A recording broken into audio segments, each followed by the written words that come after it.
السلام علیکم ورحمۃ اللہ تعالی وبرکاتہ۔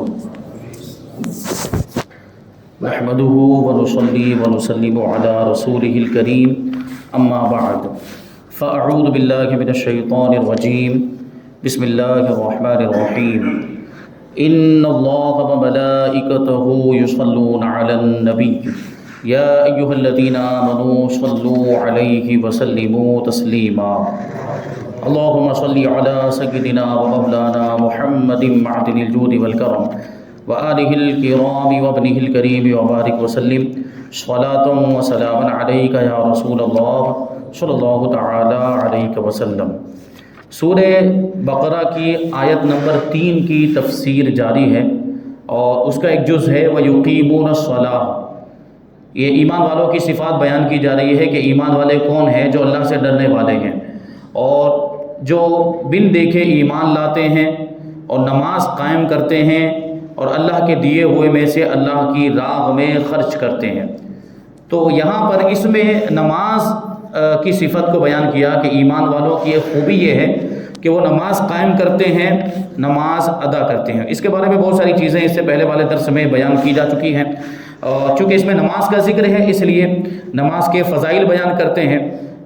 اس سے پہلے والے درس میں کچھ فضائل آ چکے ہیں اور کچھ یہاں سے بیان کرتے ہیں۔ پہلی فضیلت یہ ہے کہ نماز تمام ملائکہ کی عبادتوں کا مجموعہ ہے۔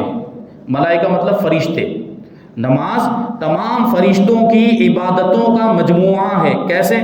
کیونکہ ملائکہ مقربین جو اللہ تبارک و تعالیٰ کا قرب رکھنے والے فرشتے ہیں، ان میں سے بعض وہ ہیں جو صرف رکوع ہی کر رہے ہیں، یعنی جب سے اللہ تبارک و تعالیٰ نے ان کو پیدا کیا ہے تب سے وہ رکوع کی حالت میں ہیں اور قیامت تک وہ رکوع کی حالت ہی میں رہیں گے۔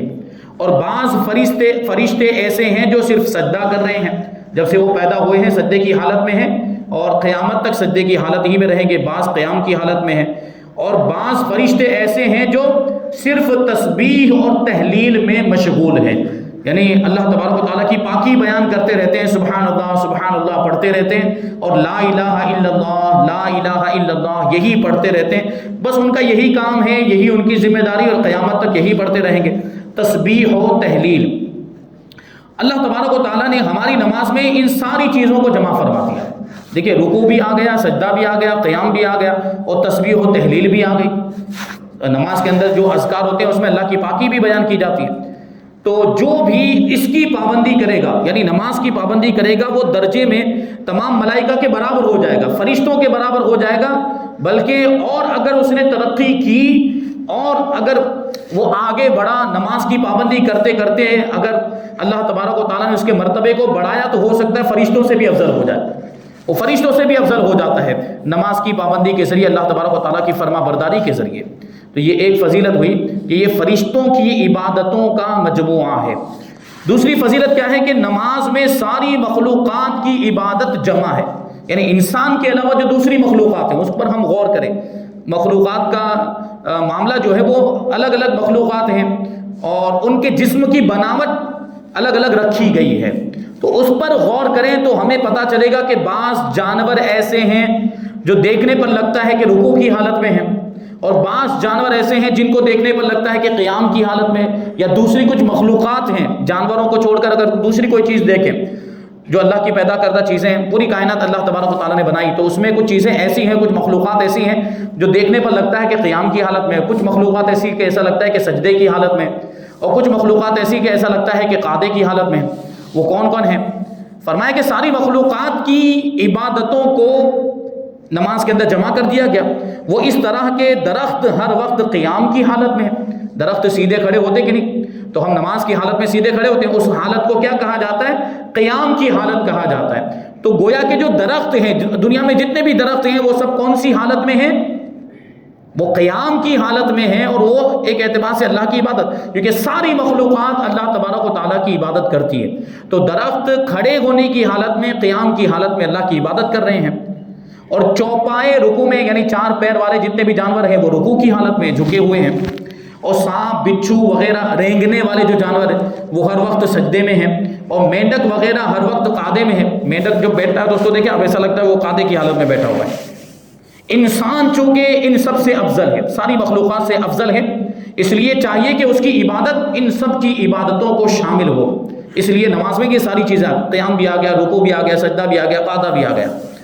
تیسری فضیلت، نماز انسان کی ہر حالت کو درست کر دیتی ہے، برے کاموں سے بچاتی ہے.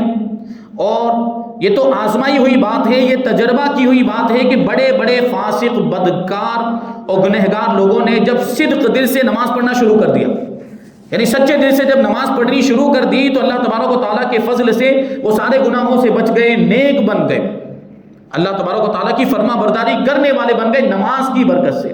کیونکہ نماز کے بارے میں خود اللہ تبارک و تعالیٰ نے ارشاد فرمایا، ان الصلاۃ تنہی عن الفحشاء والمنکر، کہ بے شک نماز بے حیائیوں اور بری باتوں سے روکتی ہے. تو جب بندہ صدق دل سے، سچے دل سے، خلوص کے ساتھ رب کو راضی کرنے کے لیے نماز پڑھنا شروع کر دیتا ہے، تو پھر وہ دوسرے برے کاموں سے بھی بچنے لگتا ہے. نماز اسے بچاتی ہے، نماز اسے گناہوں سے بچاتی ہے اور بے حیائی کے کاموں سے بچاتی ہے. یہ ہو گئی تیسری فضیلت.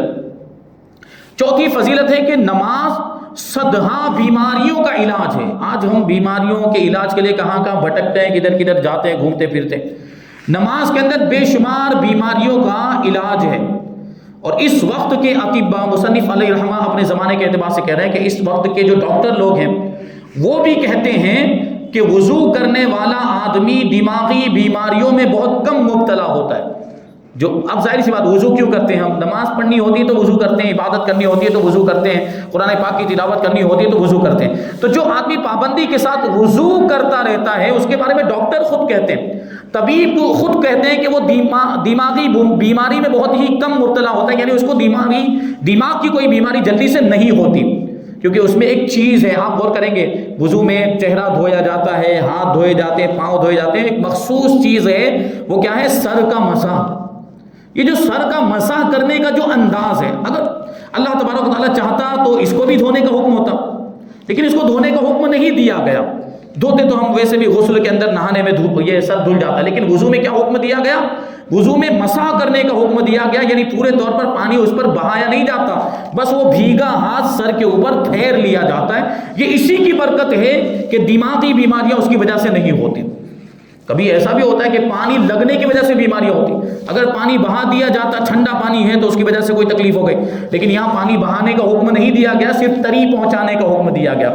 اس میں بھی پروردگار کی بڑی حکمتیں ہیں، اور یہی وہ چیز ہے جس کی وجہ سے آدمی دماغی بیماریوں سے بچتا ہے. اور نمازی آدمی اکثر تلی کی بیماریوں سے اور جنون وغیرہ سے محفوظ رہتا ہے، پاگل پن سے محفوظ. وہی چیز ہے، دماغ پہ یہ جو مسا ہوتا ہے، پانی جو تھوڑا سا پہنچتا ہے تو دماغ، دوسری بیماری تو جنون اور پاگل پن کا تعلق بھی تو دماغ سے ہے، آدمی اس سے بھی محفوظ رہتا ہے. کہتے ہیں 5 وقتہ نمازی کے اعضاء دھلتے رہتے ہیں. جو 5 وقت کی نماز کا پابند ہے، ظاہر سی بات 5 وقت کی نماز پڑھے گا تو 5 مرتبہ وضو بھی تو کرے گا، تو اس کے جو وضو کے اعضاء ہیں وہ دھلتے رہیں گے، اور کپڑے پاک رہتے ہیں کیونکہ اس کو نماز پڑھنی ہے. جو نمازی ہوتا ہے، نماز کا پابند ہوتا ہے، وہ ہمیشہ پاک صاف رہتا ہے، اپنے کپڑوں کو بھی پاک صاف رکھتا ہے. اور پاک رہنے میں اور صاف رہنے میں بھی بہت سے فائدے ہیں. گھر بھی اس کا پاک رہتا ہے، گھر میں بھی وہ صفائی رکھتا ہے، گندگی نہیں ہونے دیتا، اس لیے وہ گندگی سے بچا رہتا ہے. اور گندگی بہت سی بیماریوں کی جڑ ہے، جب وہ گندگی سے بچ جائے گا تو بیماریوں سے بھی بچ جائے گا. 5ویں فضیلت کہ نماز ہر مصیبت کا علاج ہے. بیماریوں کا تو علاج ہے، مصیبتوں پریشانیوں کا بھی علاج ہے. اسی لیے اسلام نے ہر مصیبت کے وقت نماز پڑھنے کا حکم دیا ہے. بارش نہ ہو رہی ہو تو نماز استسقاء پڑھنے کا حکم دیا، بارش طلب کرنے کے لیے جو نماز پڑھی جاتی ہے. سورج گرہن ہو جائے یا چاند گرہن ہو جائے تو نماز پڑھنے کا حکم ہے. کوئی حاجت درپیش ہو، کوئی ضرورت درپیش ہو تو نماز حاجت پڑھنے کا حکم ہے. یعنی ہر مصیبت کے وقت نماز پڑھنے کا حکم دیا گیا ہے، اور ہر مصیبت میں کام آنے والی چیز کا نام ہے نماز. تو نماز پڑھنے سے مصیبتیں بھی دور ہو جاتی ہے. اب یہ سوال ہے کہ نماز پڑھی جائے تو کیسی پڑھی جائے، یعنی کیفیت کیا ہونی چاہیے، کون سی نماز ہے جو ہمیں واقعی فائدہ دے گی. ہم اور آپ نماز پڑھتے ہیں، اکثر لوگوں کے بارے میں یہ لوگوں سے یہ سنا گیا کہ آپ کہتے ہیں کہ نماز کے یہ فائدے، نماز کی یہ فضیلت ہے، نماز پڑھنے سے یہ ہوتا ہے، روزی میں برکت ہو جاتی ہے وغیرہ. لیکن ہم بھی تو نماز پڑھتے ہیں، لیکن ہمیں یہ فائدے نظر نہیں آتے. ایسا ہوتا ہے، لوگ کہتے ہوئے نظر آتے ہیں.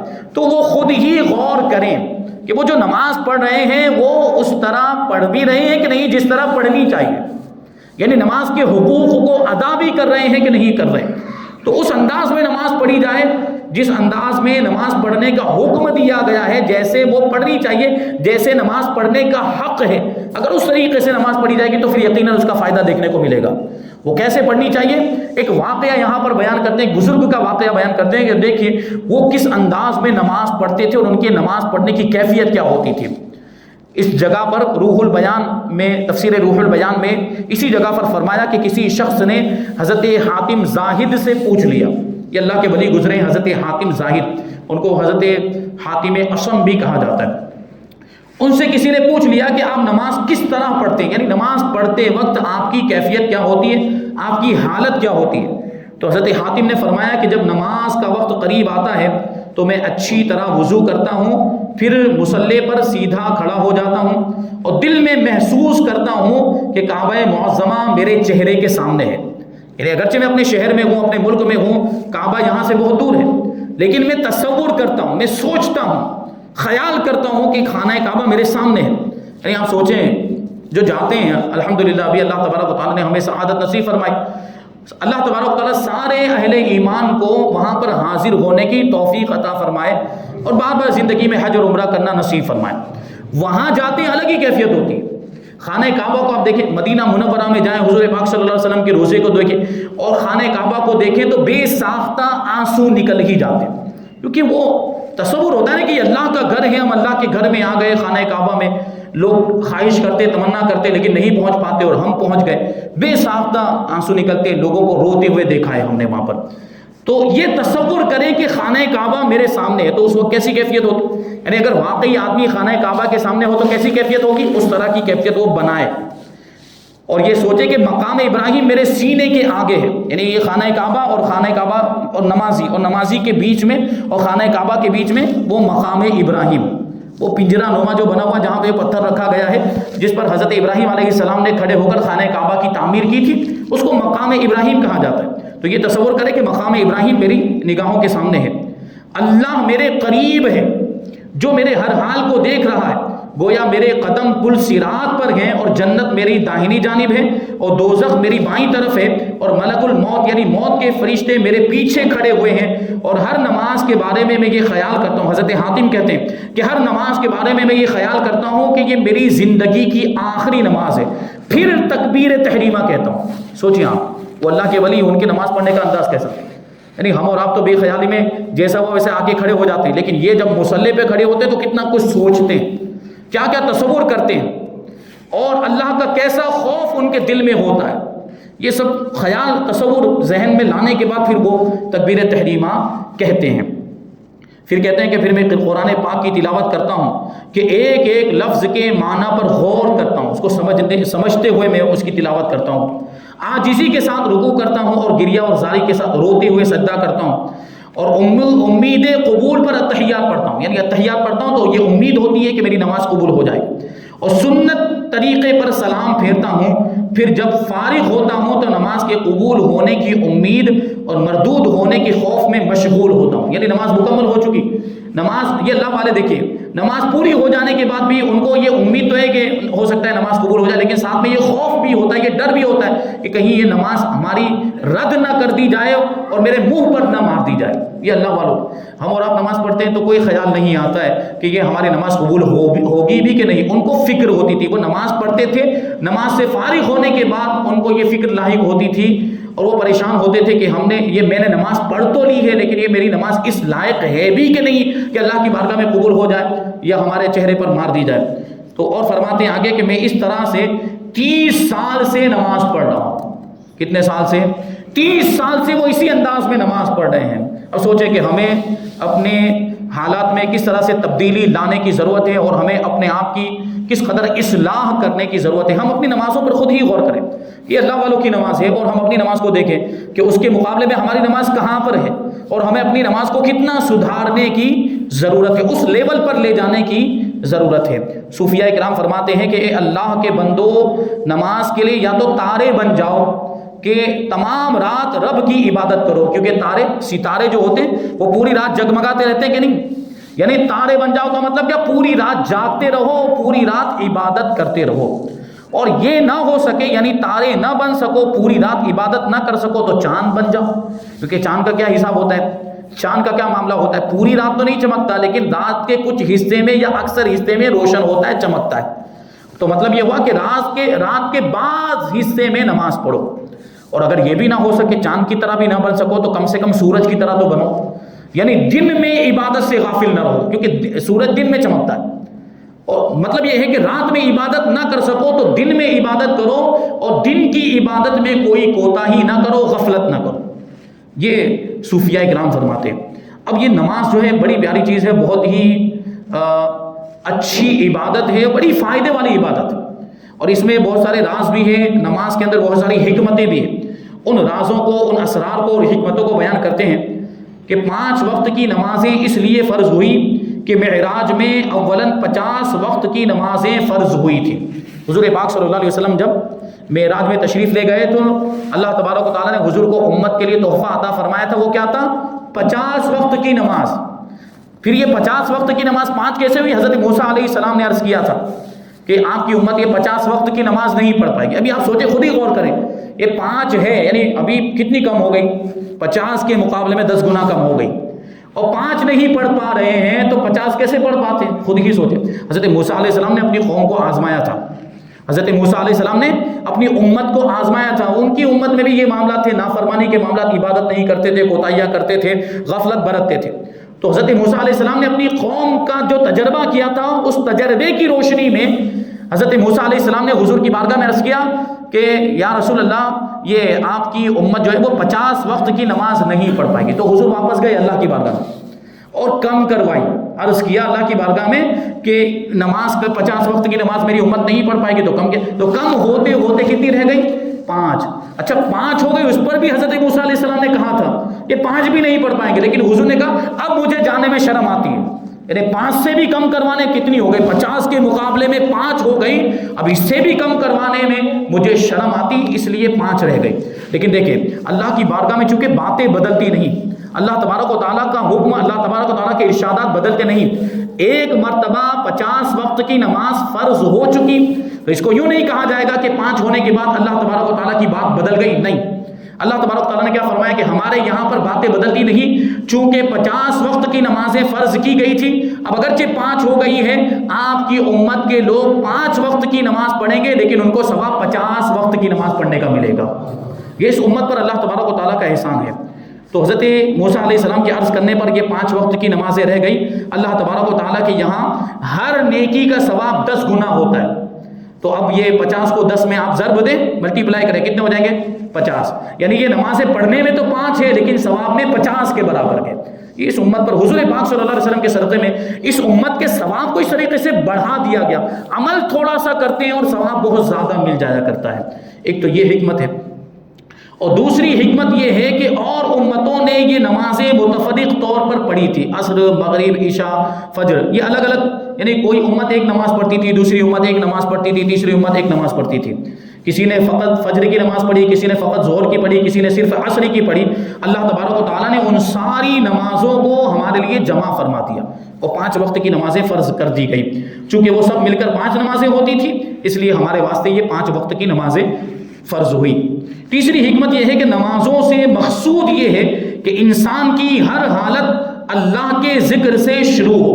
اب اپنے پورے دن کے شیڈیول کا جائزہ لیں، پورا دن آپ کیا کیا کرتے ہیں اور کیسی کیسی حالت تبدیل ہوتی ہے۔ صبح آدمی بیدار ہوتا ہے تو ایک حالت تبدیل ہوتی ہے، سویا ہوا تھا تو اٹھا، ایک حالت تبدیل ہوئی، دوپہر کے وقت حالت تبدیل ہوتی ہے، شام کے وقت حالت تبدیل ہوتی ہے۔ تو اللہ تبارک و تعالیٰ کی یہ حکمت ہے کہ جیسے جیسے جس وقت، دن کے جس وقت میں بندے کی حالت تبدیل ہو، اور نئی حالت اور نئی کیفیت شروع ہو، تو اس کی وہ حالت اللہ کے ذکر سے شروع ہو، اللہ کی عبادت سے شروع ہو، تاکہ اس کا جو آنے والا وقت ہے وہ بڑا ہی اچھا گزرے اور اس میں برکت شامل ہو جائے۔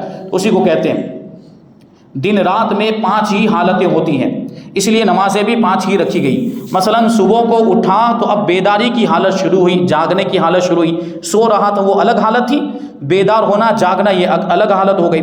سب سے پہلے اللہ تبارک و تعالیٰ کا ذکر کرے، اور دوپہر تک دنیاوی کاروبار سے فارغ ہوا، کھانا وغیرہ کھا کر دوپہر میں تھوڑی دیر کے لیے آرام کیا۔ اب جو اٹھا تو دن کا دوسرا حصہ شروع ہو چکا تھا، یہ ایک دوسری حالت تبدیل ہوئی۔ اور ہماری دوسری حالت یہاں سے شروع ہو گئی، لہٰذا پہلے نماز پڑھ لو۔ عصر کے وقت تقریباً سارے لوگ اپنے کاروبار سے فارغ ہو گئے، سیر و تفریح کا وقت آیا، بازاروں میں تجارتوں کے چمکنے کا وقت آیا، گویا ہماری تیسری حالت شروع ہو گئی۔ اب بھی پہلے نماز پڑھ لو۔ مغرب کے وقت دن جا رہا ہوتا ہے، رات آ رہی ہوتی ہے، یہ کتنی بڑی تبدیلی ہو رہی ہوتی ہے، ایک حالت سے دوسری حالت میں جا رہے ہوتے ہیں، یعنی دن جا رہا ہوتا ہے، رات آ رہی ہوتی ہے۔ دنیا کی حالت نے کروٹ بدلی، اب بھی پہلے نماز پڑھ لو، اور جب سونے کے لیے چلو تو بہت ممکن ہے کہ یہ نیند تمہاری آخری نیند ہو، یعنی یہ سونا زندگی کا آخری سونا ہو، اس کے بعد ہو سکتا ہے اٹھے ہی نہ، انتقال ہو جائے اور ڈائریکٹ قیامت کے دن اٹھنا ہو پھر۔ اور نیند بھی ایک قسم کی موت ہے، اس لیے تو وہ دعا جو آپ غور کریں گے، سونے سے پہلے جو دعا پڑھی جاتی ہے وہ کیا ہے؟ اللہم بسمک اموت و احیا۔ بچوں کو وہ دعا یاد ہوگی جو مدرسے میں یاد کرائی جاتی ہے، اللہم بسمک اموت و احیا، اے پروردگار میں تیرے نام سے مرتا ہوں اور زندہ ہوتا ہوں۔ حالانکہ سونے جا رہا ہے، سونے سے پہلے پڑھنے کی دعا ہے، سونے جا رہا ہے، لیکن یہ دعا کیوں کر رہا ہے کہ میں تیرے ہی نام سے مرتا ہوں اور زندہ ہوتا ہوں؟ تو یہ اس وجہ سے ہے کہ نیند بھی ایک قسم کی موت ہے۔ تو اس لیے اس وقت بھی یعنی سونے سے پہلے نماز پڑھ لی جائے۔ وہ کون سی نماز پڑھی جاتی ہے؟ عشاء کی نماز پڑھی جاتی ہے۔ اللہ پاک کا ذکر کرو اور نماز پڑھ کر سو۔ جس کام کی ابتدا اچھی ہوتی ہے انشاءاللہ وہ کام آخر تک اچھا ہی رہتا ہے۔ دکاندار لوگ کہتے ہیں کہ ہمارا پہلا گراہک کوئی مبارک ہو، برکت والا ہو، جس کی برکت سے تمام دن خوب تجارت ہوتی ہے، یعنی اچھی تجارت ہوتی ہے۔ یہ ہوتا ہے، یہ تو غیر مسلموں کے اندر بھی یہ ہے کہ اگر پہلا گراہک ہو تو اس کو جانے نہیں دیا جاتا ہے۔ بونی کہی جاتی ہے، بونی، اس کے ذریعے سے بونی ہو رہی ہے تو اس کو بڑا وہ مبارک سمجھتے ہیں۔ اور ہمارے یہاں پہ بھی ہے کہ اچھے لوگوں کی برکتیں دوسرے لوگوں کو ملتی ہیں اور ان کی زندگی میں شامل ہو جاتی ہے۔ تو پہلے ہی دن دکان پر اگر کوئی اچھا گراہک آ گیا، کوئی عالم صاحب آ گئے، کوئی نمازی شخص آ گئے، کوئی متقی پرہیزگار آدمی آ گئے اور انہوں نے خرید و فروخت کر لی، تو پھر وہ سوچتے ہیں کہ اب پورا دن اچھا گزرے گا اور اچھی تجارت ہوگی، اچھا کاروبار ہوگا۔ تو سوچیں کہ مسلمان کے بھی ہر کام کی ابتدا اللہ کے ذکر سے ہو تاکہ اس کا ہر کام برکت والا ہو جائے۔ اسی وجہ سے یہ پانچوں وقت کی نمازیں رکھی گئی ہیں۔ اب نماز کی رکعتیں، کہ نماز کے اندر یہ جو رکعتیں رکھی گئی یہ کیسے، یعنی سوال پیدا ہوتا ہے نا کہ ہوتی تو سیم ہی ہوتی ساری نماز، پانچوں وقت کی نمازوں میں سیم رکعتیں ہوتی، لیکن فجر کی نماز میں 4 رکعتیں ہیں، 2 سنت ہے، 2 فرض ہے، اور ظہر کے اندر یہ 4 سنت ہے، 4 فرض ہے، 2 سنت۔ اور یا ہم صرف فرض نمازوں کو دیکھیں تو 4 رکھی گئی، کہیں پر 3 رکھی گئی ہے، کہیں پر 2 رکھی گئی، تو ایسا کیوں ہے، اس میں حکمت کیا ہے اور یہ رکعتیں کہاں سے آئی ہیں؟ انشاءاللہ تبارک و تعالیٰ اس کو ہم آئندہ درس میں شامل کریں گے، اور اس کے بعد آیت کریمہ کا اگلا حصہ وَمِمَّا رَزَقْنَاهُمْ يُنْفِقُونَ کی بھی تفسیر ہم آئندہ درس میں شامل کریں گے۔ اللہ تبارک و تعالیٰ کی بارگاہ میں دعا ہے کہ جو کچھ بھی بیان ہوا اس پر ہم سب کو عمل کرنے کی توفیق عطا فرمائے اور نور قرآن سے ہم سب کے دلوں کو روشن اور منور فرمائے۔ وَمَا عَلَيْنَا إِلَّا الْبَلَاغُ۔